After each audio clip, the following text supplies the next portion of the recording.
السلام عليكم، أهلا وسهلا بيكم في قناتي هنور أرت. النهاردة هعمل شنطة كبيرة، أكبر شنطة عملتها في القناة، موديل جديد، وهقص الشبك بطريقة بسيطة جدا وسهلة. وهستعمل شبك مربعات كبيرة 4 ملي.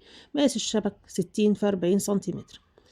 الشبك ده هو قطعة واحدة بس زي ما احنا شايفين. هنرسم فيه حاجة شبه ملعب كرة القدم كده. هرسم خط في نص الشبك بالعرض من هنا، وهرسم مستطيل من الناحيتين. يبقى الخط ده موجود في نص الشبك بالظبط. برسم مستطيلين من الناحيتين. هوضح عدد المربعات والطول بالظبط بالسنتيمتر، بس أول خطوة هي إن أنا بحدد نص الشبك بالظبط. ده المربع الموجود في النص، بعد بعديه 1 2 3 4 5 6 7. ده كده آخر مربع.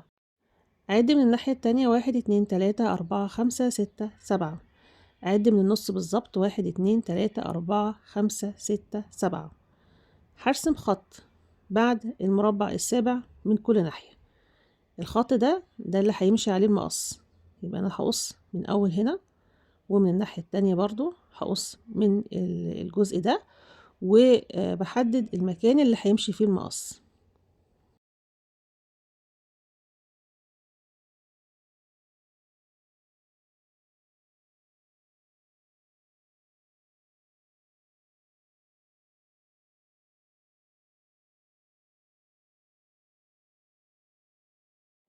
ده المستطيل اللي أنا قصيته، وده عدد المربعات بالطول وبالعرض، والمقاس بالسنتيمتر. وهعمل نفس الخطوة دي من الناحية التانية. هقص نفس عدد المربعات من الناحية التانية بالظبط. بعد كده بقص الزوايد البلاستيك.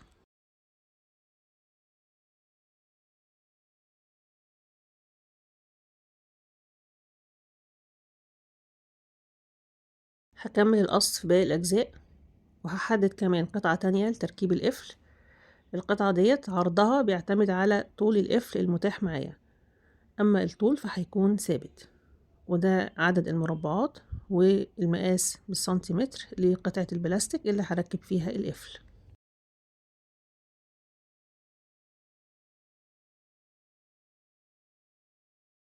هستعمل بكرة ونص من خيط الجليتر. البكرة دي كانت مبقية معايا من شنطة قبل كده، وهستعمل بكرة كاملة من خيط الجليتر اللون الأزرق أو التركواز. والخيط دوت عرضه هيكون حوالي 3 ملم زي ما احنا شايفين على المزورة. وأول حاجة بعملها بسحب الخيط على الإبرة، بسحب حوالي 2 متر من الخيط. وبخلي بالي من حاجة مهمة جدا، إن الخيط بفرده كويس قوي قبل ما أربط الخيط. يعني بعد ما أسحب الخيط بالشكل ده، بفرد الخيط كويس جدا علشان ما يكونش فيه أي برم في الخيط وأنا بشتغل.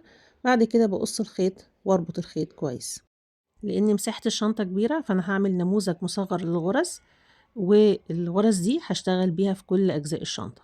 أول حاجة بدخل إبرة في أول مربع موجود في تاني صف، وبسحب الخيط بالشكل دوت، وبعد من أول مربع 1 2 3 4 5 6 7. بسحب الخيط.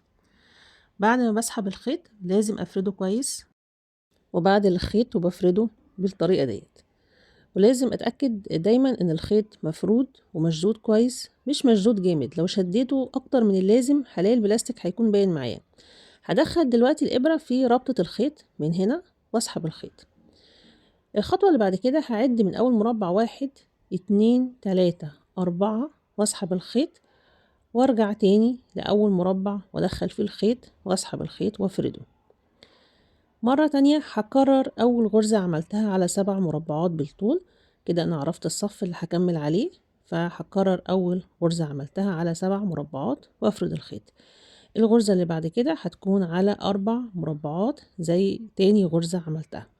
يبقى هدخل الإبرة في رابع مربع وأسحب الخيط، وأرجع أدخله تاني في أول مربع من هنا، وهكذا. هكمل أول صف مرة على 7 مربعات، ومرة على 4 مربعات، أول صف بس.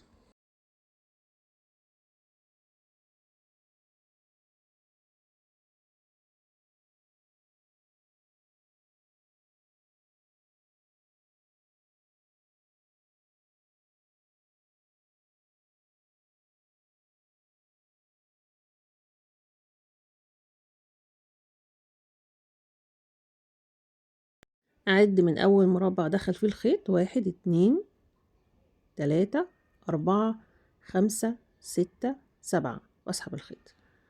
دي الغرزة الأساسية. هكمل كل الغرز على 7 مربعات. بكرر الغرزة مرة تانية وبدخل الإبرة وبعد من أول مربع دخل في الخيط 1 2 3 4 5 6 7 وبسحب الخيط. هكمل الغرز التانية كلها بنفس الطريقة. بدخل الإبرة في آخر مربع انتهت فيه الغرزة، بعد كده بعد 7 مربعات وبسحب الخيط وبكمل 7 مربعات لنهاية الصف. شايفين هنا أنا عندي الصف باين واضح قدامي، مش محتاجة أعد، فهكمل هنا الغرزة وهكذا. وخلي بالي إن أنا سبت أول صف في الشبك وسبت آخر صف. أول صف ما اشتغلتش فيه وآخر صف ما اشتغلتش فيه. طيب لما ينتهي الصف ممكن ما ينتهيش على 7، فممكن ينتهي على 3 أو ينتهي على 2 أيا يكن المربعات المتبقية معايا، فأنا هقفل عليها الغرز. وزي ما هنا واضح هنا متبقي عندي 4 مربعات فهكمل الغرز. وفي الشنطة هيكون أقل من كده، هيكون متبقي 3 مربعات وهنشوف ده بعدين. فهنا بكمل الغرز زي ما بدأت، وهنا هتكون النهاية على 4 مربعات وهتكون مرة برضو على 7 مربعات وهكذا. ده هيكون شكل الغرز الأساسية اللي أنا هشتغل بيها في الشنطة. وزي ما قلت إن أول صف وآخر صف بسيبهم ما بشتغلش فيهم أي غرز. ده نمط أول صف بدأت بيه 7 و4. بعد كده بكمل الغرز كلها على 7 مربعات وبتنتهي حسب اللي متبقي معايا من مربعات. دي كده أول خطوة في الغرز. الخطوة اللي بعد كده هي إن أنا بدخل إبرة من نص الغرزة بالظبط وبعديها ما بين الغرز الطويلة وبسحبها بالشكل ده. بعد ما بسحب الخيط بفرده كويس وبدخله في آخر مربع موجود عندي وأطلع فوق مرة تانية وأعدي الخيط تحت الخيوط الطويلة من هنا كأني بالظبط بشتغل على نول. ودي حاجة بتسهل الغرزة. أنا ممكن أشتغل عمود عمود وأقفله في الآخر بغرزة بالعرض، بس أنا حبيت أعمل كده لأن كده أسهل وشكل الخيط بيكون أجمل. فبدخل هنا الإبرة من آخر مربع موجود في أول صف سبته في بداية، وبطلع فوق تاني من أول مربع ده الموجود في أول صف وبسحب الخيط تحت الغرز الطويلة أو تحت الخيوط الطويلة وبفرد الخيط كويس وارجع ادخله من الناحية التانية في اخر مربع موجود في الصف. يبقى ده كده شكل الغرز الاساسية اللي انا هشتغل فيها في الشنطة كلها. بسيب اول صف بالطول واخر صف بالطول وده بيكون شكل الغرز. عملت نفس الغرز دي في الشنطة والخط اللي انا حددته في نص الشبك ده بوقف عنده الغرز. يبقى دي نهاية صف الغرز. يتبقى كام عندي؟ يتبقى 1 2 3 3 مربعات وانتهى الصف التاني ب7. مرة انتهى ب3 ومرة ب7. فعملت كده من الناحيتين. الغرز اشتغلت بيها بنفس النمط اللي انا وضحته في البداية، وزي ما قلت ان اول صف سبته واخر صف سبته. الصف اللي سبته ده هعمل فيه غرز على اطراف البلاستيك. الغرز دي هكمل بيها من الناحية دي ومن الناحية ديت. اول حاجة بدخل الابرة في اول مربع موجود عندي هنا وبعديه من الناحية التانية بالشكل ده. بعمل غرز على كل جزء بلاستيك واضح قدامي بلف حواليه الخيط. يبقى الغرزة عبارة عن ان انا بلف الخيط حوالين البلاستيك لغاية لما اغطيه تماما بالخيط.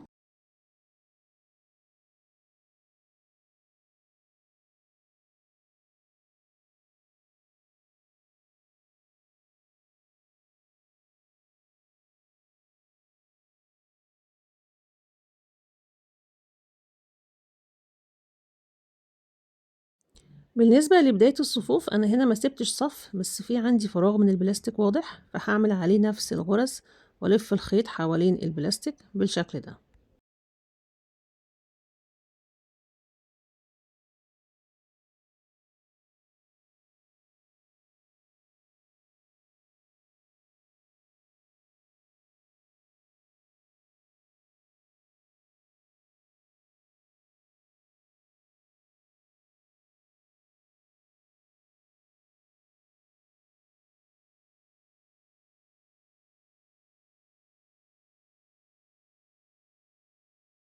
نفس الغرز كملتها من الناحية التانية من هنا في الجزء ده، وبكمل الغرز حتى في نص الشبك شايفين في الجزء ده عملت كده زي غرز فواصل بتلف حوالين البلاستيك، عملتها في النص بالظبط.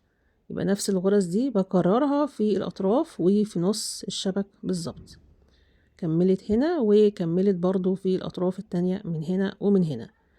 يبقى دي الغرز اللي أنا عملتها على أطراف البلاستيك، كملتها في كل أطراف الشنطة حتى نص الشنطة. هنا بقى هرجع تاني لفكرة النول، وهسحب الخيط ما بين الغرز الطويلة. ما باخدش كتير، يعني ممكن اخد مثلا 7 غرز مع بعض او 8 غرز مع بعض، واعدي الخيط من الناحية التانية واكمل وهكذا. وبفرد الخيط كويس وبعدله علشان يغطي البلاستيك تماما بالخيط.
بعد ما بينتهي الخيط بسحب الخيط تحت الغرز وبطلع خيط واحد بس، وبربط الخيط ربطتين كويس جدا علشان ما يتفكش.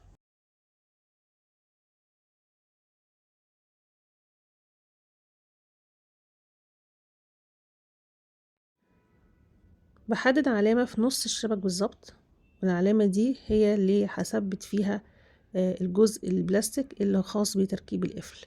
هحدد 10 مربعات واعمل علامتين من الناحيتين من هنا، وده الجزء اللي هيكون موجود في ظهر البلاستيك. ال10 صفوف دول هيكونوا موجودين في ظهر البلاستيك، ولازم تكون القطعة دي متتركب في النص بالظبط. ازاي هثبت قطعة البلاستيك؟ هثبتها بتكملة الغرز على القطعتين مع بعض. هتعامل مع القطعتين ان هما قطعة واحدة، وهكمل نمط الغرز اللي انا بدأت بيه 7 و4، واكمل الغرز لنهاية الصف، وهي كده هتثبت وهتتربط معايا. يبقى ده كده بالنسبة لي ده اول صف من الغرز بدأنا بيه. مرة هتكون الغرزة على 7 مربعات، ومرة هتكون على 4، والصف التاني هيكون 7، وباقي الصفوف كلها هتكون 7 مربعات.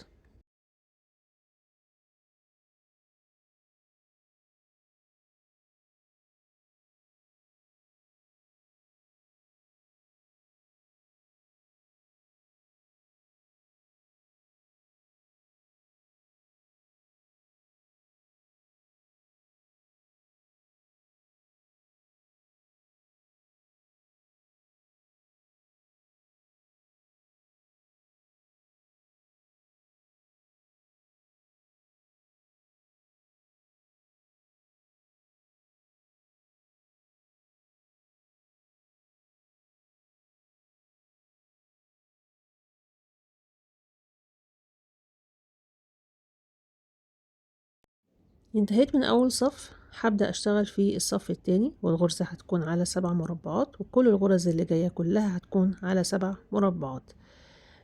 هشتغل بشكل رأسي، هشتغل بشكل عمودي، مش هشتغل بشكل أفقي. أنا عايزة شكل معين للغرز. الغرز دي يعني علشان يبقى شكلها مظبوط لازم تاخد الاتجاه ده. اتجاهات الخيوط بتدي تأثير وشكل كويس لشكل الغرزة في النهاية. فهكمل بشكل عمودي لغاية نهاية الصف، بعد كده هدخل في الصف اللي بعديه.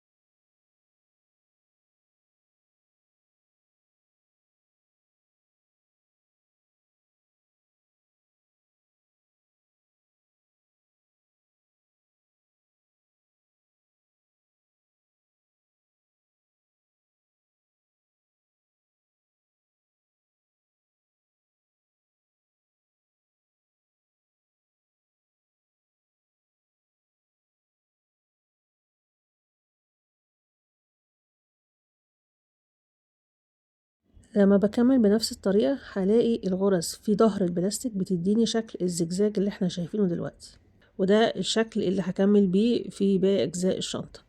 برجع مرة تانية بكمل كل عمود من الغرز لغاية لما أوصل لنص الشبك بالظبط. الخط الموجود في النص ده هو ده خط النهاية اللي بقفل عنده عمود الغرز، وهيقفل مرة على 7 مربعات ومرة على 3 مربعات. انتهيت من الغرز في كل أجزاء الشنطة. هبدأ أعمل غرز في الجزء الخاص بالقلاب.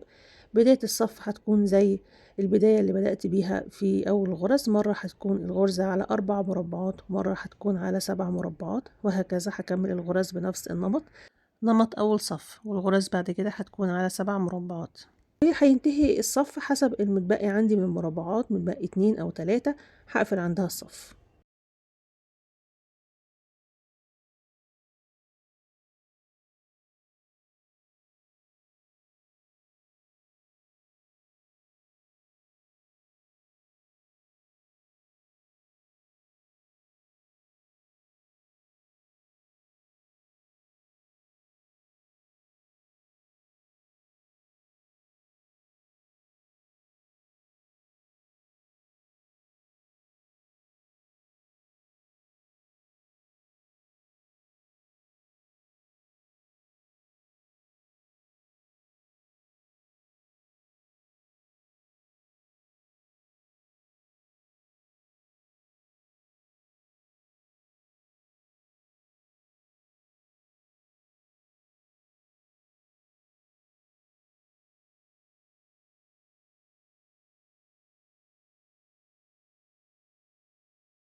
لما بوصل لنهاية الصف بعمل غرز على أطراف البلاستيك زي اللي عملتها قبل كده. بعمل غرز على الأطراف البلاستيك من جوه، بلف الخيط حوالين كل جزء من البلاستيك وكل قطعة من البلاستيك، بلف حواليها الخيط، وبعمل غرز على أطراف البلاستيك من بره، وبخلي الخيط يلف حوالين البلاستيك من بره. بكمل بنفس الطريقة في كل أجزاء البلاستيك.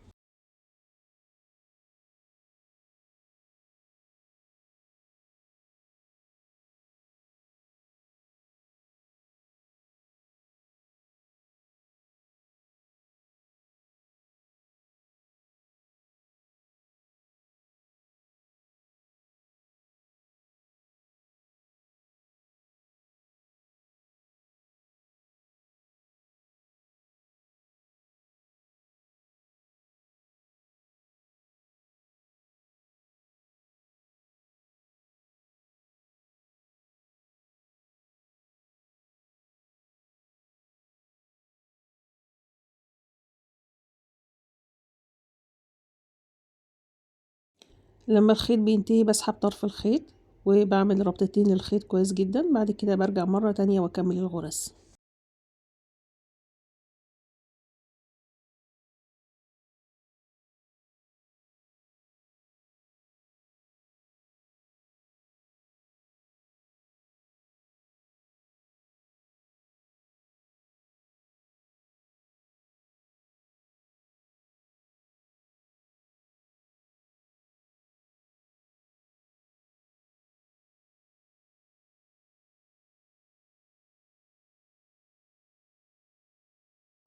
بعمل غرز على أطراف البلاستيك الموجودة هنا في الجزء اللي بيربط قطعتين بلاستيك مع بعض. هعتبر ان ده صف النهاية، وبخلي الخيط يلف حوالين البلاستيك وبفرد الخيط كويس واعدله. بعد كده بعمل غرز على أطراف البلاستيك الداخلية من جوه زي اللي عملتها قبل كده.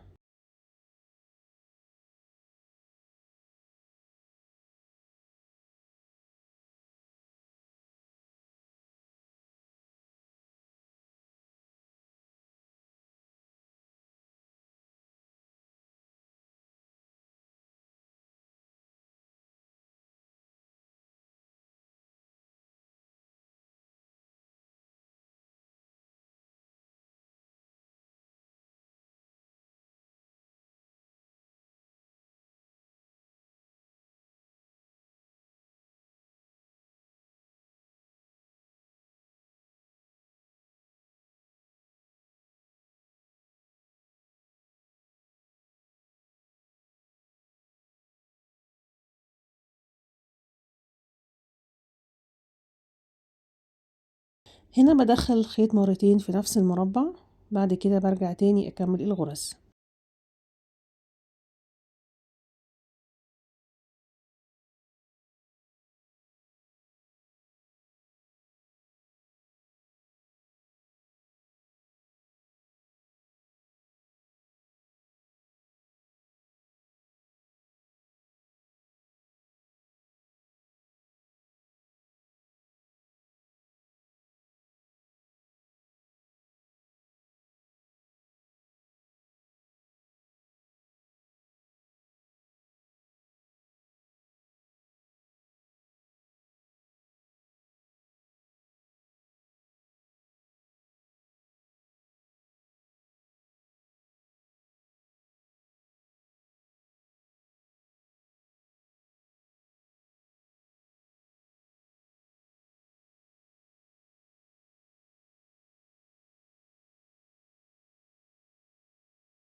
نفس اللي عملته في الشنطة كلها بعمله هنا، يعتبر ده نموذج مصور برضو للغرز.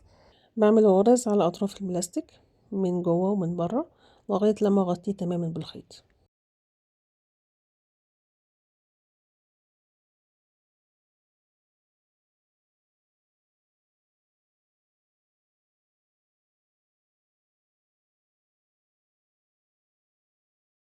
بالنسبة للمربع الموجود في الزاوية بدخل فيه الخيط مرتين علشان أغطيه كويس بالخيط.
بعد ما انتهيت من غرز الأطراف هكمل باقي الغرز بالعرض كأني بشتغل على النول. بسحب الخيط تحت الخيوط الطويلة وبعديه من تحت الغرز، وطبعا بفرد الخيط كويس وبعدله لغاية لما أكمل كل الغرز بنفس الطريقة.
بلسع أطراف الخيوط بالنار حاجة خفيفة جدًا، بس لمجرد إن أنا أقلل السرفلة بتاعة الخيط، ومش هالزقه مع الخيوط زي ما عملت قبل كده في خيط السلسلة، لأ أنا هاجيب إبرة وخيط ملابس وأجمّع أطراف الخيوط مع بعض بالإبرة وأسحب الخيط، وأثبّت الخيوط كلها مع بعض بإبرة وخيط ملابس.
خيطت حلقات من المعدن على مسافات متساوية في أطراف البلاستيك 4 حلقات، فهنشوف دلوقتي ازاي بخيط الحلقة المعدن.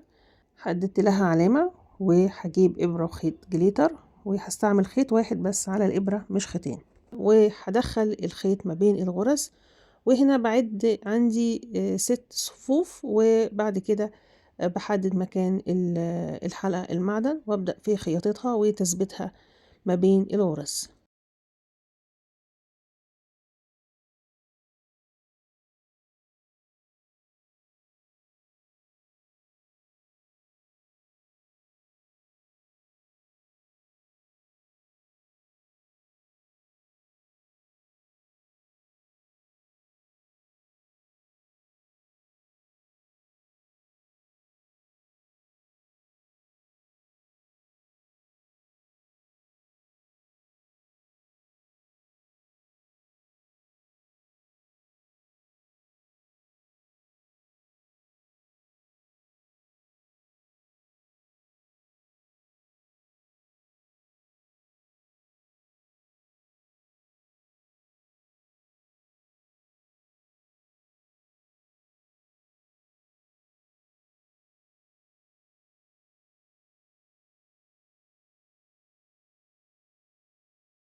بعد ما انتهيت بقلب الشبكة الناحية التانية، وبقص طبعا طرف الخيط وبعمل ربطتين زي ما عملت قبل كده، وبثبت أطراف الخيط.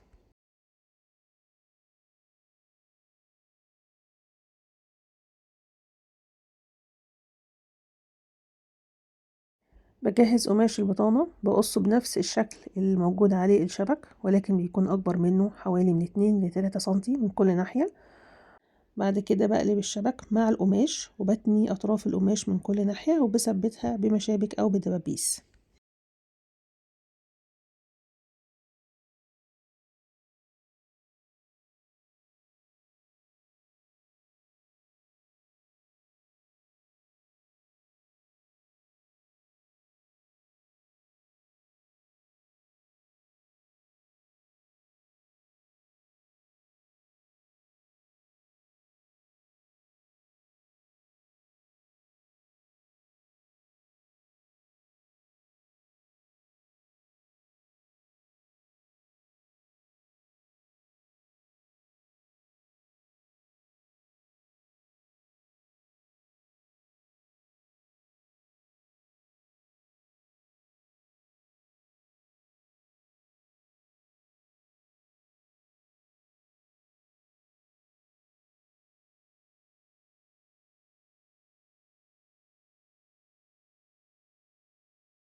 أطراف القماش اللي معرفتش أتنيها بقص الزوايا بتاعتها، وبقص بحرص على قد ما أنا محتاجة بالظبط، مقصش أزيد من اللازم.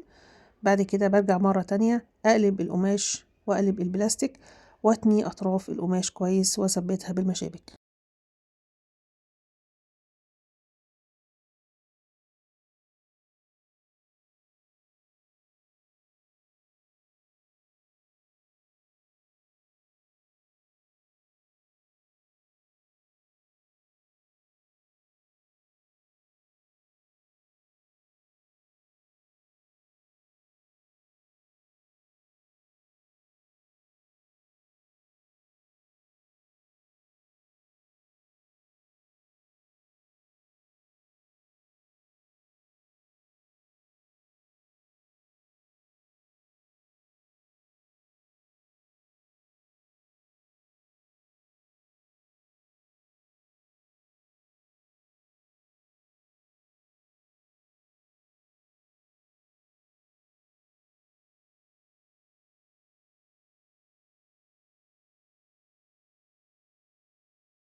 الأفضل في خياطة البطانة هو إن أنا أستعمل خيط شفاف. الخيط الشفاف مهما استعملت أي طريقة مش هيكون باين أبدا، أو أستعمل خيط ملابس نفس اللون، بس أنا بفضل الخيط الشفاف. هبدأ في خياطة قماش البطانة مع خيط الجليتر، وهكمل الخياطة في كل أطراف القماش بنفس الطريقة.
انتهيت من خياطة قماش البطانة، وده هيكون شكله في النهاية. زي ما احنا شايفين الخياطة مش باينة، وكملت الخياطة في كل الأجزاء بنفس الشكل. وبخلي بالي قوي من الجزء دوت أو الجزء اللي بيكون ظاهر من الشنطة، إن الخياطة ما تكونش باينة وتبان إن هي لازقة مش متخيطة. الخطوة اللي بعد كده هي هبدأ في ربط الشنطة أو ربط الجوانب. والربط هيبدأ من عند الزاوية، من عند المربع ده. بسحب الخيط كويس وبدخله في المربع المقابل ليه من الناحية التانية. من الأفضل إن أنا أدخل الخيط مرتين، يعني أعمل غرزتين في المربعين دول عند الزاوية، علشان مع التاني البلاستيك الجزء ده هيكون ظاهر. فبدخل هنا فيه الخيط مرتين، وبكرر فيه الغرزة مرة كمان، يعني مرة وبعدها مرة تانية. بعد كده هكمل بقى الغرز بنفس الترتيب، وبمسك البلاستيك مع بعض واطبقه بالشكل ده اللي احنا هنشوفه دلوقتي. بقفل البلاستيك مع بعض واكمل الربط، وطرف الخيط اللي جوه ده هيدخل ما بين الغرز.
بسحب الخيط من الناحية التانية، مش هقصه دلوقتي، واروح اعمل نفس الغرز اللي عملتها من شوية هعملها في الناحية التانية بنفس الخيط.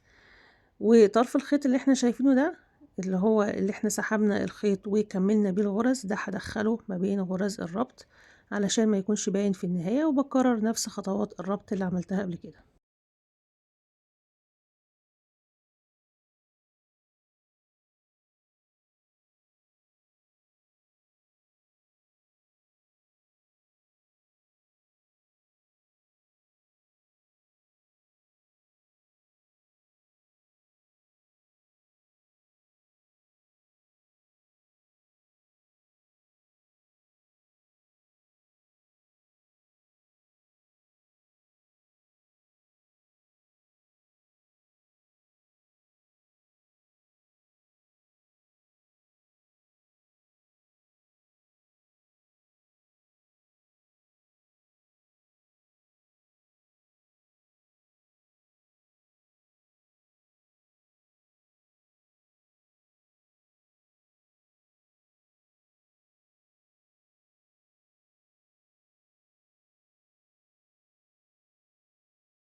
بعد ما انتهيت من الربط بالعرض، هبدأ دلوقتي اربط بالطول القطعتين مع بعض، وبخلي بالي وانا بشتغل ان انا بغطي البلاستيك. اي جزء من البلاستيك حسيت ان هو ظاهر بزود عليه كمان غرزة لغاية لما اغطي البلاستيك تماما بالخيط، وارجع اكمل ربط بعد كده. ملحوظة صغيرة، كل ما تشدي الخيط اكتر كل ما البلاستيك بيبان، فلا تشديه قوي ولا تريحيه قوي، خليه في النص بين الاتنين علشان يكون في النهاية مربوط كويس، وشكل الخيط يكون معدول على البلاستيك، وما يكونش اي حاجة باينة من البلاستيك.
بعد ما انتهيت بقص طرف الخيط وبلسعه لسعة خفيفة بالنار، وبجيب إبرة وخيط شفاف وبخيط أطراف الخيوط دي من جوه في الجوانب بتاعة الشنطة.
بعمل نفس الخطوات في الناحية التانية، وده بيكون شكل قفلة الخيط.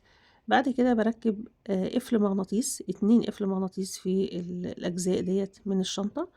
قفل المغناطيس ده بيتخيط، بس بخلي بالي من حاجة وانا بخيطه، لازم استعمل خيط شفاف والخيط بيعدي ما بين الغرز.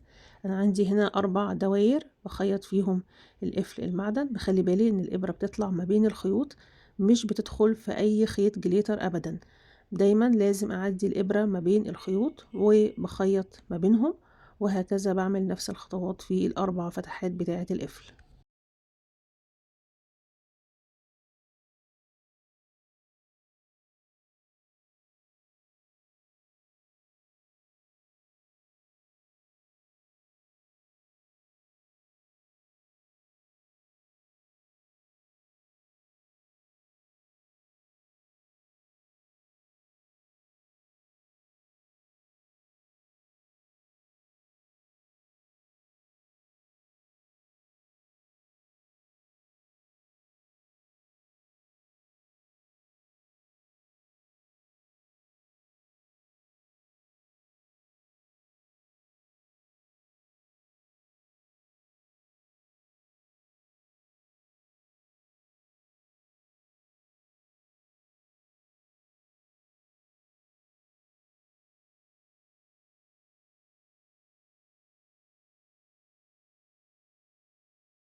خيطت وثبت الأقفال المغناطيس، فاضل معايا قفل المسطرة. قفل المسطرة هنا مش هيدخل عشان ضيق، فهستعمل البنزة وأوسع بيها القفل وهدخله من الجنب من الناحية ديت. بعد كده هجيب 3 مسامير واربط القفل.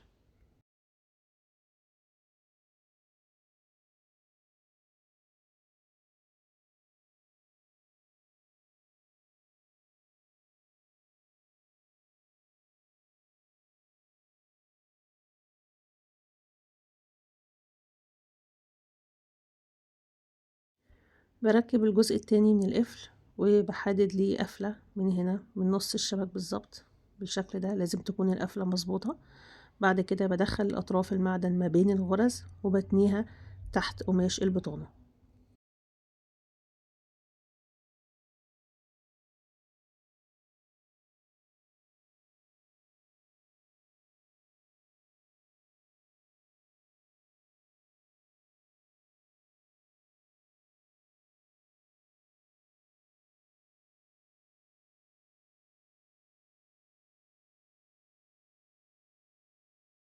لاحظت ان الخيوط بعدت عن بعضها، فبجيب ابرة وخيط شفاف وبقرب الخيوط من بعض وبخيطهم بالراحة لغاية لما الخيوط تقفل ويكون شكلها مظبوط.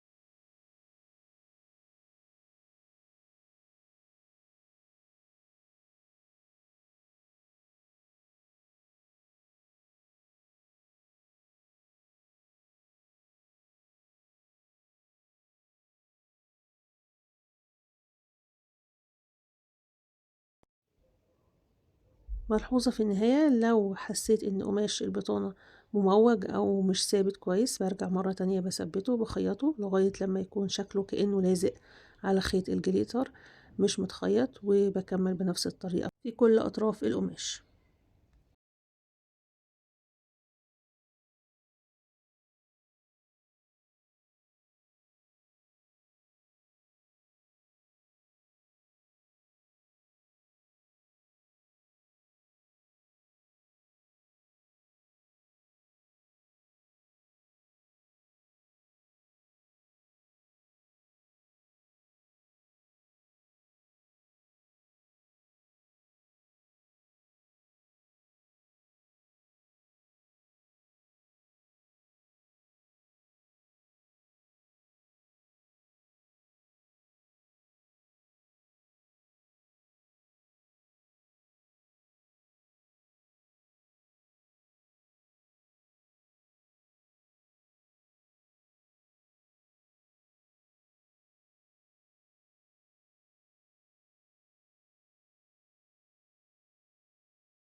آخر خطوة هي تركيب السلسلة المعدن، ممكن طبعًا أستعمل أكتر من طريقة، ممكن أستعمل سلسلتين، ممكن أعمل سلسلة كروشيه، يعني فيها كذا فكرة. أتمنى تكون فيديو النهارده مفيد للمبتدئين بالنسبة للغرز. ما انصحش حد يعمل المساحة دي لو حد مبتدئ، يعني هيتعب وهيزهق كتير أوي لأن هي كبيرة وبتاخد وقت وبتاخد مجهود كبير. فلو مبتدئ ممكن نعمل نفس الغرز دي على شبك مربعات كبيرة بس تكون شنطة صغيرة. وأتمنى يكون الفيديو النهاردة فيه فكرة جديدة واستفدتم منه. ما تنسوش تعملوا لايك واشتراك في القناة وتفعلوا الجرس وتابعوني في فيديو جديد وفكرة جديدة إن شاء الله.